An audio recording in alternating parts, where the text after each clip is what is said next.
Welcome back to another exciting episode of the Searching for Maximum Flavor podcast. Our journey to uncover maximum flavor takes us to the most inspiring places, and today's guest is a whirlwind of creativity and talent. I had the pleasure of sitting down with Jose Mizrahi, TV host, actor, influencer, and versatile artist who simply can't be put into a box.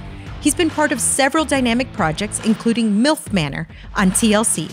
His boundless enthusiasm will leave you feeling inspired and ready to take on an adventure. I took my sister to the cinema, and a girl approached us and asked us if we wanted to be in the movies or in TV or like commercials, Nickelodeon, Disney, all that. And I said, like, because I was with that mind that it was not possible, I said, no, thank you. But my sister said, like, yes, thank you, you know? We're gonna do it for sure. So without further ado, let's welcome Jose Mizrahi to the show.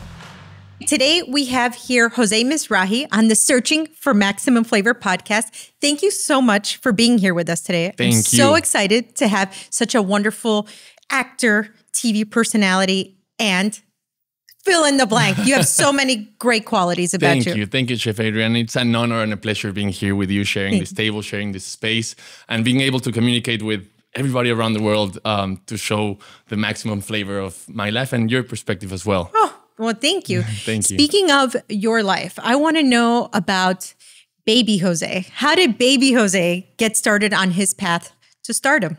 Wow. So Baby Jose was born in Mexico City. Okay. 29 years ago. And he was born in a Mexican Jewish family. Mexican Jewish? Yes. Okay. So my great-grandparents were all born in the Middle East. And they, at their time, 1900s, 1901, 1906, in different years, they migrated to Mexico. And then my grandparents came. Everybody was born in Mexico. Why did they migrate? Because there was political struggles there in the Middle East. Okay. The World War I was almost about to start. There was a civil war in the Middle East. So one of my great-grandparents traveled when he was 13 by himself. So there was a lot of chaos around there. And then the only boats that were available at the time were to American continent. So initially they came to New York or to Puerto de Veracruz, which is a port of Veracruz, the main port in Mexico. And some people also migrated to South America, but my great-grandparents happened to be coming to Puerto de Veracruz in Mexico. Yeah. Wow. Okay. Yeah. So now that's why you emigrated? Yes. Okay. From the Middle East to Mexico. But they established themselves. They started having family. And then my grandparents and parents and myself were born in Mexico into a very big Jewish community. Really? So I didn't know there was a big Jewish community. Huge. Really? Yeah. What was it like being Jewish? Because I mean, it seems like you're very rooted in your culture. Yes. And growing up in Mexico, what was that like? Honestly, because it's so big in a way. I mean, it's not as big as New York, for example, or Israel, but it's one of the top, I guess, 5 biggest communities in the world, or 10. And the tradition and the culture, Jewish culture, is very, very embedded in the people there. They have very strong roots. Also, we're going to talk about food here, but the cultural aspect of how everyone's brought up and what the tradition stands for, it's very, very solid and rigid. So it was very, very good. Were you able to get like good Jewish food in Mexico? Yes, because I'm very curious about that. Of course, really? Of course, yeah, definitely. Give me a dish that you grew up having. Kibbeh, yeah. So my grandparents, being from the Middle East, they brought a lot of the recipes from the Middle East. So they essentially tropicalized their recipes to Mexico. They added jalapenos or a little bit of spices to their dishes. But yeah, exactly. So there was like the Friday dinner dishes, the normal dishes, grape leaves.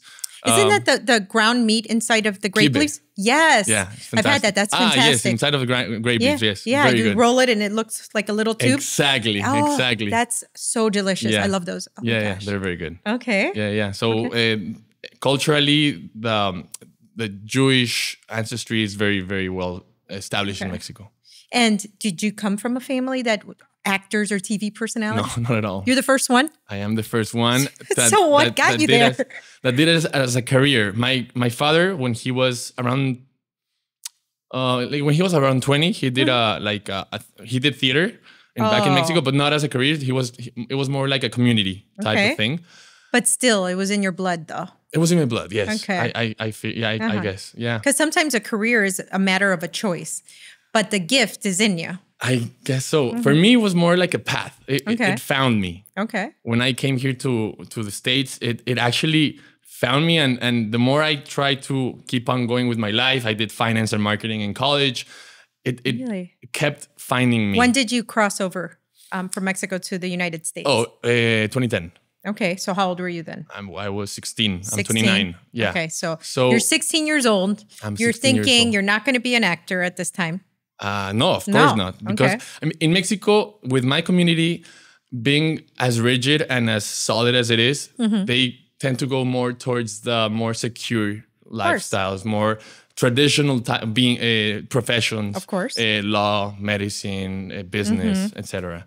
And for my grandparents and my parents, the arts was not a very, how can I put it? A very solid, stable, exactly, profession. So the more that we have advanced, the more stable it has become in a way, and the more impact has in society.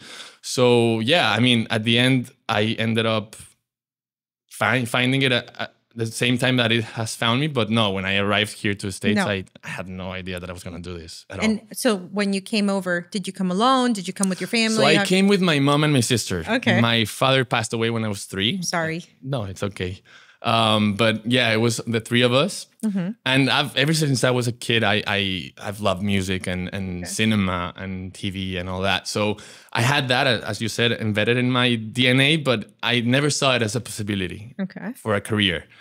But it's very funny because when we arrived a few months later, I took my sister to the cinema, and a girl approached us and asked us if we wanted to be in the movies or in TV or like commercials, Nickelodeon, Disney, all that. And I said, like, because I was with that mind that it was not possible, I said, no, thank you. But my sisters said, like, yes, thank you. You know, we're going to do it for sure. I'm like, well, yeah, what are we going to lose? It's not going to happen, but yeah. Okay. And a few months later, we were doing commercials and doing, commercials for what? KFC was my first commercial. Oh, okay. Yeah, it was crazy. So you were 16? I was, that time, 17. 17, okay. Yeah. And what was next after that? After that, I finished high school and I did college. And while being at college, I took finance and marketing, and I kept on going with entertainment as a hobby. Okay. I did Disney. I was in the map for Magic Kingdom for like 2 years. Okay. Like the face of the map, carrying a kid. I look like the happiest person on earth carrying a kid, but that kid was very annoying. So it was not that funny and fun doing the shoot, but it was great. It was a great experience. Disney, they're an amazing company. And yeah, from there, I've done Coca-Cola, I've done Pepsi, I've done, different things. Gigs, projects. Okay. And then what led you to this show called MILF Manor? Yeah, well, there's a lot between Disney and MILF Manor. There is definitely, and a lot of context for sure. No, and I finished college. I started working in the cruise industry, in logistics. Yeah, cruise industry. Okay, so what you do in the side of it? Yeah, I did all the logistics for a very strong destination development company. Okay, so I worked with all the cruise lines, bringing all the ships to their destinations. Wow! And then the pandemic happened, and the cruises went away. Did you travel some more with that job? Yeah. Okay. What are the best places you've visited?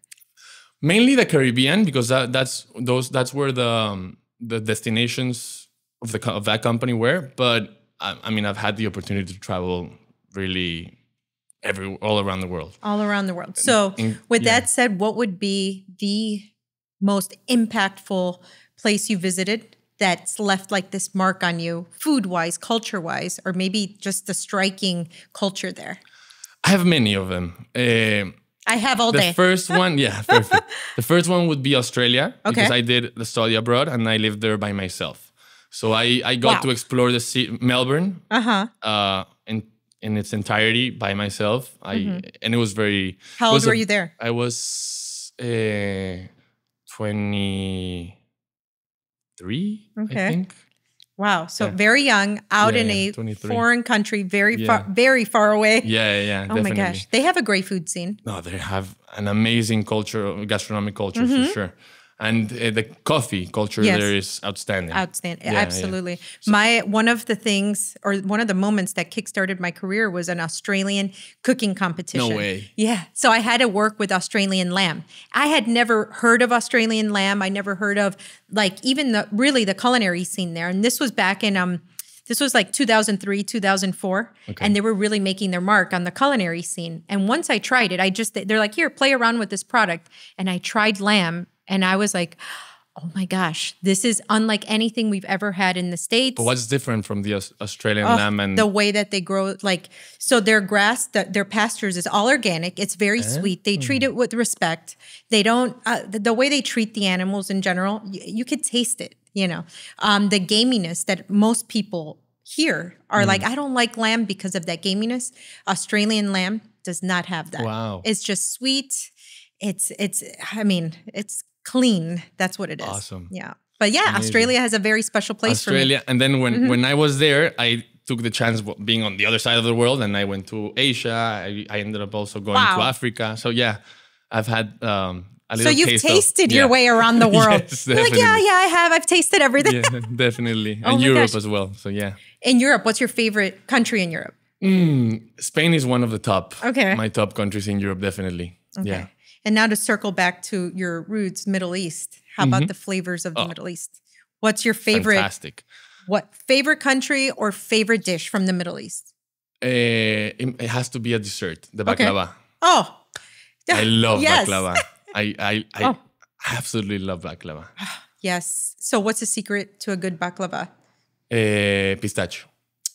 The good pistachio. I was going to say, it's got to be the good kind. Yeah. So when you have it here around town, are you like, this is the good pistachio, this is not the good pistachio? Yeah, I mean, I'm very open into what I taste. I'm not very vocal in saying, oh, that's a great baklava or that's a not that good baklava. I just enjoy it by myself and let myself be surprised by the taste. That's such a good point of view. Before we started, you were talking about how you don't like labels. Yeah. So I believe that we're all human beings, and the more labels that we put on ourselves, we put ourselves in cages. So if I'm an actor, or I'm a model, or I'm a photographer, I can be all those things and more. I'm not gonna limit myself to a word or a specific section of my life. I mean, everything is a compliment to myself. I'm a human being. I am Jewish. I am Mexican. I am also becoming I'm an American. I'm going to become Spanish as well. Yeah. I like this, I like that, I do this, I do that. And everything is me. Yes. I'm not going to let myself be determined or defined by something so small as a word. Oh, wow. That's such you're saying small as a word, but that thought is just so big and it's beautiful.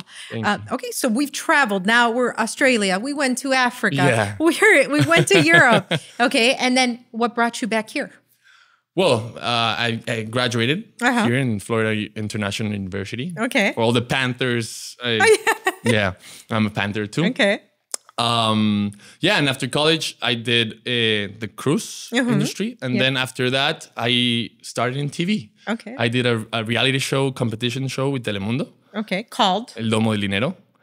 El Domo del Dinero. Domo del in Dinero. English would be Money Dome. Okay. Like a dome? Yeah. Yeah. It was a competition between two teams. I was a team captain of the orange team. Sadly, we didn't finish. We didn't end up winning, but I made it all the way to the final, and it was an amazing experience. After that, I did a hosting show. I hosted a show for music. Okay. I interviewed different artists and singers. And so was there something, and let's rewind. Yeah. Because there had to be a pivotal moment there where you did that reality show, the Domo de Dinero. Yes, that gave you that confidence to then, I'm going to do this. Yes. Okay. So ever since I started the first commercials or first projects in entertainment, I've find that I have a strong connection with it. But it was not until El Domo del Dinero that I was in front of the camera for 4 months and doing that my life that I didn't decide, okay, forget about everything else. This is your calling. This is something that you enjoy doing. This brings you peace, brings you emotion, brings you passion. Joy. You should, joy. You're talking about it and you're exactly. like, yes. Yeah. So stop wasting time in doing what other people think that they want for you and do whatever you want for yourself. Yes. So I started doing that. Wow. Okay. So now you're hosting. So I did hosting for a year and a half in a show, of a music show. After that, I did a scripted show. Okay. Called Juego de Mentiras with Telemundo. Juego de Mentiras. Yes, it's Game of Lies. Since my father passed away when I was 3, it's been 26 years. We've had a very strong relationship between my sister, my mom, and myself. So every single moment that we have, we take advantage into making the best out of it. Yeah. So that opportunity for that show came from nowhere, and I signed up myself and my mom, and everything happened according to God's plans in a way. Yeah. I always say that, God's plan. Yeah. And I think that's one of the reasons that I'm here with you. Oh, and I'm here with you. Exactly. Yes, I agree. Oh my gosh. Yeah. Everything sums. Everything adds up. It does. It absolutely does. Yeah. So speaking of summing up, what's next for you? What's your goals? What are your plans? Since you don't have really any labels, where, if I was to look at Jose in 10 years, where would he be? Well, one of the things that I want and plan to do is opening a production company. Okay. Following the Adam Sandler model. Oh, like, is it Happy Madison? Happy Madison Productions. Yeah. Oh, yeah. Love that. I really admire how Happy Madison Production came to be and how it has been successful throughout the years, and how having a core team with people that you enjoy working with, trust, and they're equally as talented as you, and you push them to grow with you. It's something that I admire a lot. And I know a lot of people that are very talented. I have very good relationships with them. Yeah. So I am all about bringing talent together to make something more meaningful and have a better impact. Meaningful. Yes. Absolutely. For me, building anything, whether it's a restaurant, whether it's this podcast, whether it's writing a book, if I'm not building it with the people that I love, that mean something to me, and, and are as equally or more talented than I am, then what's it all for? Right? Like you're building your story as you're going. And sorry. That's so awesome that you're mindful of that. Yeah. That's great. Totally. Oh my gosh. Totally. So, okay, your production company outside of TV and entertainment, are there any goals that you have? Because you're just this big personality. Yes. Yes. I think that also, outside entertainment, I'm also, it has to do with entertainment, but I'm also working with a tech company that focuses on bringing influencers and brands together. Okay. And it's really has established a new benchmark for digital marketing and influencer marketing. So it's been very exciting working with them and really seeing the influencer marketing grow firsthand into the next level. Oh yeah. Of art marketing in a way. I mean, I think it is marketing. Yeah. That's it. I don't think people see an ad anymore and just react to it. Exactly. You react to influencers. Yeah. That's really the truth. Yeah. Exactly. So I want to know, what's the biggest adventure of your life? The biggest adventure of my life, one of them has to be Australia. Really having my bags packed and going all around the world by myself and meeting new people every single day. I arrived to Australia on Valentine's Day. And my first friends were 2 girls that had a free hugs sign. And we started talking and we ended up connecting because they knew someone from Mexico that a friend of mine from Mexico. So it was insane. It was insane. Yeah. They ended up being Mexican as well, but I didn't know. So when they were like free hugs, I'm like, that's awesome. That's cool. I'm by myself here. So what's free hug? Yeah, exactly. And then we became very, very close friends. And from there, we ended up doing like a group of 120 Mexicans. It was crazy. Oh my gosh. Crazy. We went to a vineyard together. It was very good. So Australia is the greatest adventure of your life far. One of them so far, yes. Number 2. The number 2 adventure of my life would have to be Asia. Okay. Yeah, I went with my sister, my mom, and my grandparents to a cruise all around Asia, and it was very special. Yeah, Ooh. I tried some of the most weird things I've ever tasted in my life, and I saw some of the nicest places I've ever seen in my life as well. Awesome. Yeah. And being a reality star, you've had to, and I mean, an actor in general, you've had to have some awkward experiences.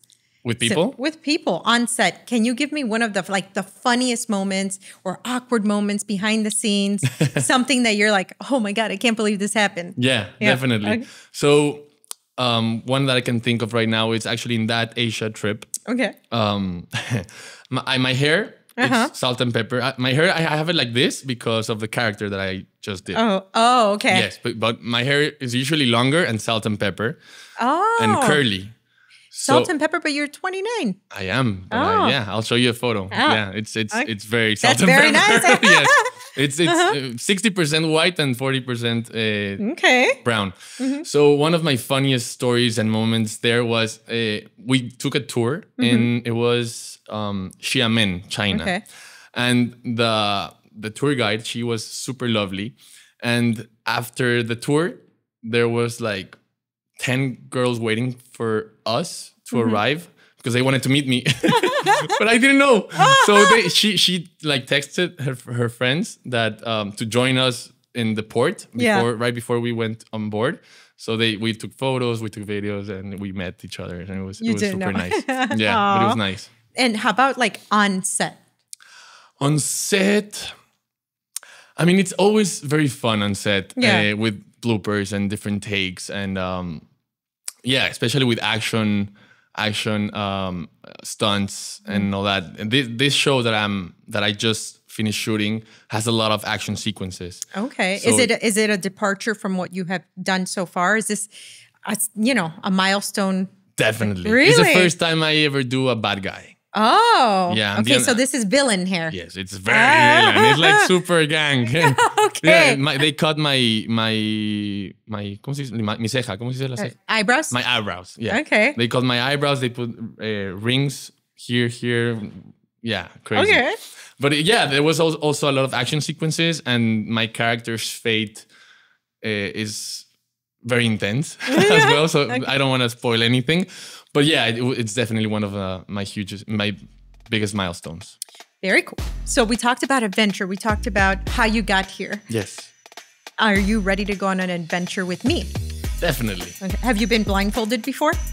I haven't in this format, but I have been blindfolded before a few times. But we'll see. So how this is going to work is I'm going to guide you step by step. You're just going to listen to my instructions, and we're going to go step by step, and you're going to eventually taste the food. You're going to try to figure out what it is you think you're eating, and then we're going to talk about it. Okay, amazing. We're going to figure out if you're right or wrong. Yes, I love it. So you're going to place your hands right in front of you, just like that, and you're going to inch your way towards the center until you touch the plate. Yep, you got it. Fantastic. Okay, so you are going to now, using your fingers, go towards the center of the plate slowly. Feel for the different textures, the temperature. Yes, see if there's anything familiar just by the touch. We are now focusing on the sense of touch. Okay. Now there are multiple things on this plate, so don't stick just to one item. Go for all over the plate. See if maybe the shapes, the way that it feels. Describe to me what are you experiencing right now? I think this is kind of, it has a texture like of a nigiri or something like that. Okay. Like a fish type of thing, maybe. Okay. Is it soft? Is it firm? It's soft, but it's also solid in a way. I mean, it's not, it's soft, but it's also strong. Okay. Now try to smell it. Let's see. Bring your nose towards the plate, or bring the item towards your nose. Okay. Let's see. Is there anything that you smell right off the top? Not really. No. So it's not fishy. It's not fishy at all. Okay. That's very good. Okay. All right. So now what you're gonna do is whatever's in your fingers, you're gonna bring it to your mouth. Okay. Now, you're going to taste it. Okay. Now, there are other ingredients on that dish, and I want you to pick up something else that's on the dish and put it in your mouth as well. I sense olive oil. Okay. Wait. Go. It's sweet. Okay. Onion? Onion. Okay. No. No. I mean, you could be right or wrong. I'm not going to tell you yes or no yet. Okay. I want you to try it together. Tell me the flavors that you're experiencing. Okay, perfect. Sweet, sour, salty, bitter, spicy, Fantastic. any of that. Okay. Is it together here? Yep. Okay. Yep, you got it.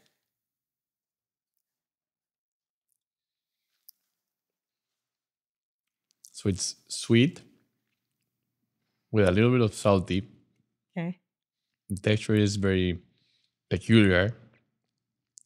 It didn't smell fishy, but I don't know if it's fish Okay. that I'm tasting with this. Might be like a sashimi with some vegetable or like onion on top, maybe. Okay. So if you can have one more bite, if you want to make sure that that's your final answer, your final guess. It's crazy how it works without the eyes. Yeah. I can also hear it, like biting the texture, how it hears inside my mouth. Sometimes the way it sounds, the way it crunches makes it familiar, makes it easy for us to identify what the ingredient actually is. So I'm going to go with tuna sashimi. Okay. So now you have a napkin right under your right hand. Yep. You can use that napkin and then you could take your blindfold off. Amazing. Dun, dun, dun. Yeah. It is? Yes. And it is. Yes. Woohoo! So With bell pepper. yes. So what it is a very simple, it is a tuna sashimi. So it's a very good tuna. So if you smelled fish, immediately you would know that it's fish. Definitely. So using a high quality ingredient, obviously, especially with seafood or fish, very important. You were right when you said olive oil. So the viscosity and the smell, the aroma of olive oil, immediately you know that it's olive oil. You know it's not canola oil. You know it's not avocado oil. Little bit of sea salt flaked over the top. If we would have put soy sauce, you would have immediately been like, this is tuna. And so, and then you have a candied pepper chutney over the top. And it does have onion. So you were right. Okay. Yeah. The crunchiness of the sea salt, I perceived it and it was, amazing. What was the thing that you experienced first? Was it sound? Fish. Was it texture? Was it? Well, I first touched it. So I started like the parts of the fish. But when you touched it, was it immediate like, no, this is tuna? Or did you have to rely on another sense to reveal to you that in fact it was tuna? Because the tuna is so smooth and essentially it melts in your mouth and it melts in your fingers, I had my doubts. Okay. The first instance, I'm like, okay, there might be some fish. But then when I started breaking it down, because it's so fresh, I'm like, might be something else. And the smell also, it didn't give it away. So I love it. Yeah. Did you like your experience? Can I keep eating? Yes, please do. Thank you. We're going to go for round 2 though. Oh, you want to blindfold yourself. Yeah. It actually does make the experience very, very different when you taste it.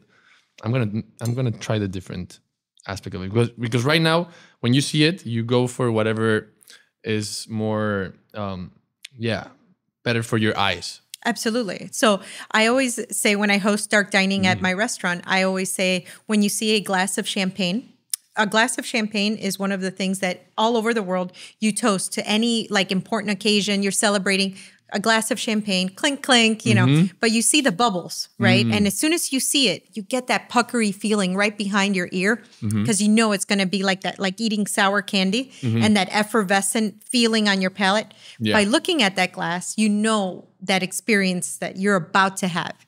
But if you have champagne blindfolded, it's like, what a shock. Yeah. Yeah, the texture is what gets you first. Then the flavor of champagne actually hits you in your nose before it hits your palate. So strikingly different experiences when you can see a glass of champagne and when you can't. Interesting. Mm-hmm. Yep. I'm going to try that. Next time I drink champagne, I'm like, oh. yeah. Are you ready for round 2? Yeah, let's do it. Mm. Oh, so I see that the sense of smell already kicked in. Yes, it does. So in round 1, you actually were the first to immediately dig in with your hands, which is your like primal instinct. I'm glad you went with it. Yeah. For this one, though, I think you're going to need the fork. Okay. However, I do want you to still do the same thing where you're going to inch your hands forward until you touch the plate. And then using your hands, inch your way into the center of the plate, feeling for different textures on the dish. But with the fork this time? No, this with your hands still. Oh, same. But we're going to eat with the fork after. I mean, unless you want to continue with your hands. I mean, it's part of the experience, I guess. You can decide after you run your fingers across the dish and feel for the different textures. Okay.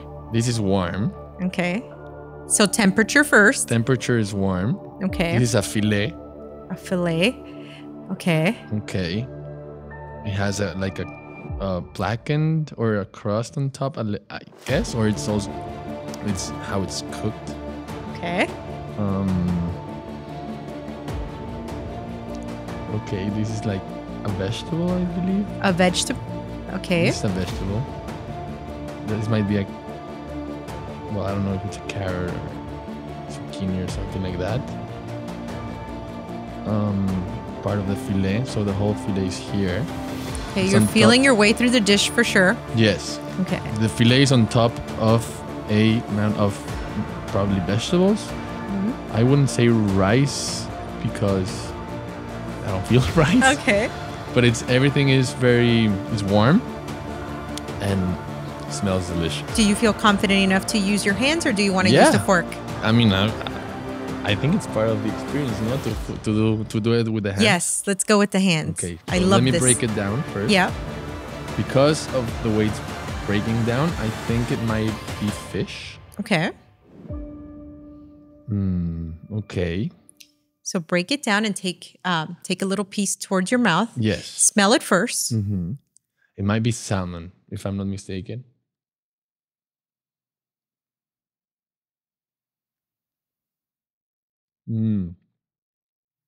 Okay, it is fish. Okay, so now take with your other hand the other part. The other components. Yeah. Okay. Is it sweet potato? No, it's potato. Okay. And then. What are you tasting as far as flavors? Potato and a fish. I don't know if it's salmon or another type of white fish. Okay. Let me see this. This feels also warm a little bit. Maybe it's a vegetable, I believe.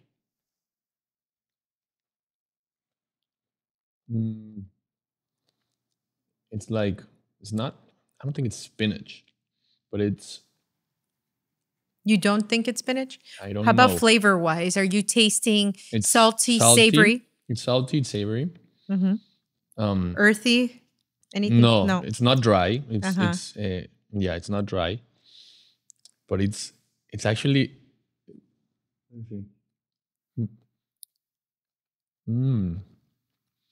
Okay, I know this taste. It's like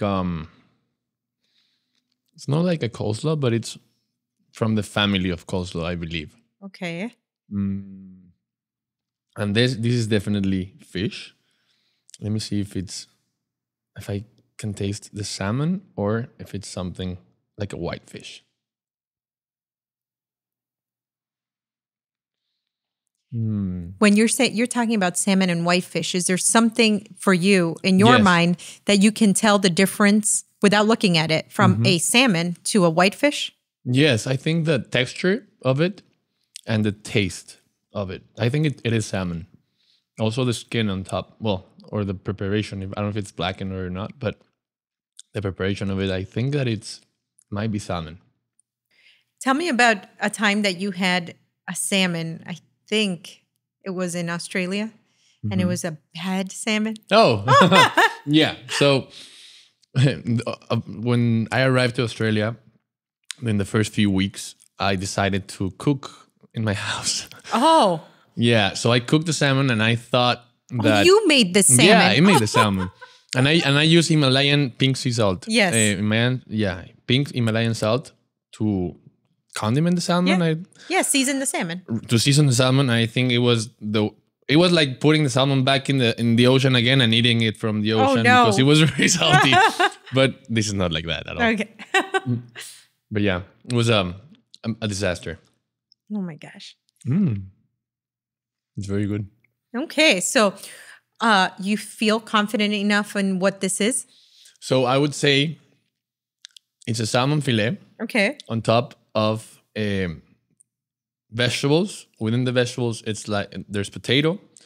There could be some carrots and some green leafy vegetables as well with a sauce. I think the sauce, if I can imagine the color, it might be like yellow.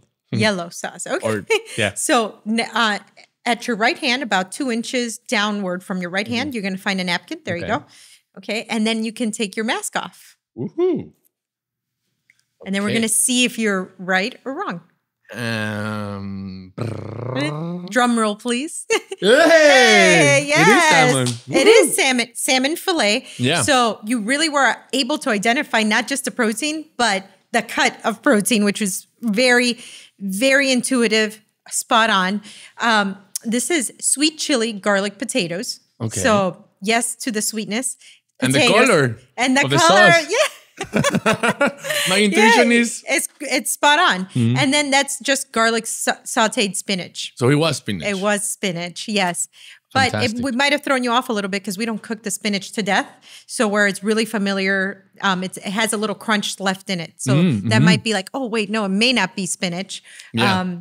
But yeah, that's actually one of our signature dishes at the restaurant at Chef Adrienne's. And it's a play on that's, sweet and spicy and a little savory. So I hope you liked it. I love it. No, thank you. Thank you. So what did you think of dark dining? Fantastic. I think it as you said, it elevates all the other senses, putting the sight to the side. Yeah. And it gives you actually a very different experience into what you're used to while eating. And then it gives you more... It makes you more conscious into what you're eating, putting more attention to the flavor, to the textures, not only what you see. Yeah. And you enjoy dining much more. Oh, that's exactly what I think. And that's what I wish that everybody would enjoy, even when they're not blindfolded. As a chef, you want people to be present. You took time to create this dish. You don't, sometimes guests don't know the story behind the dish and whatnot. So you want them to be present, but then you want them to be really into the flavors that you composed and not just like look at it and this makes you really be part of the experience. For sure. You know what was happening in my mind with my eyes closed and blindfolded while I was tasting and touching everything? Have you seen Ratatouille? Yeah. Yes. Where everything is dark, pitch black, and then the colors start coming out. Yes. That happened in my mind. Oh my gosh. Yeah, that's funny that you mentioned Ratatouille. Yeah. Yes. Chef Remy, Chef Adrienne. Well, thank you so much for having fun with me. This was a blast. It was a blast. Thank you for going on this culinary adventure. For sure. So for those of us that want to follow you, want to know what's next, want to keep up with your amazing career, where can we find you? For sure. You can find me on Instagram at jose.mizrahi. That's jose.mizrahi. I have my website as well, josemizrahi.com, TikTok, etc., YouTube, etc. And you can find us in our stories. I'm gonna post and I'm gonna repost. Yeah, we're gonna be sharing this whole experience on Instagram, and we would love to connect with all of you guys. Yep. Well, thank you for joining me today. Thank you very much, Chef. It was such a blast. It was very special. Thank you. You made it very, very special, and the whole team. Thank you very much. Thank you. It's delicious. Can I take it home? Yes.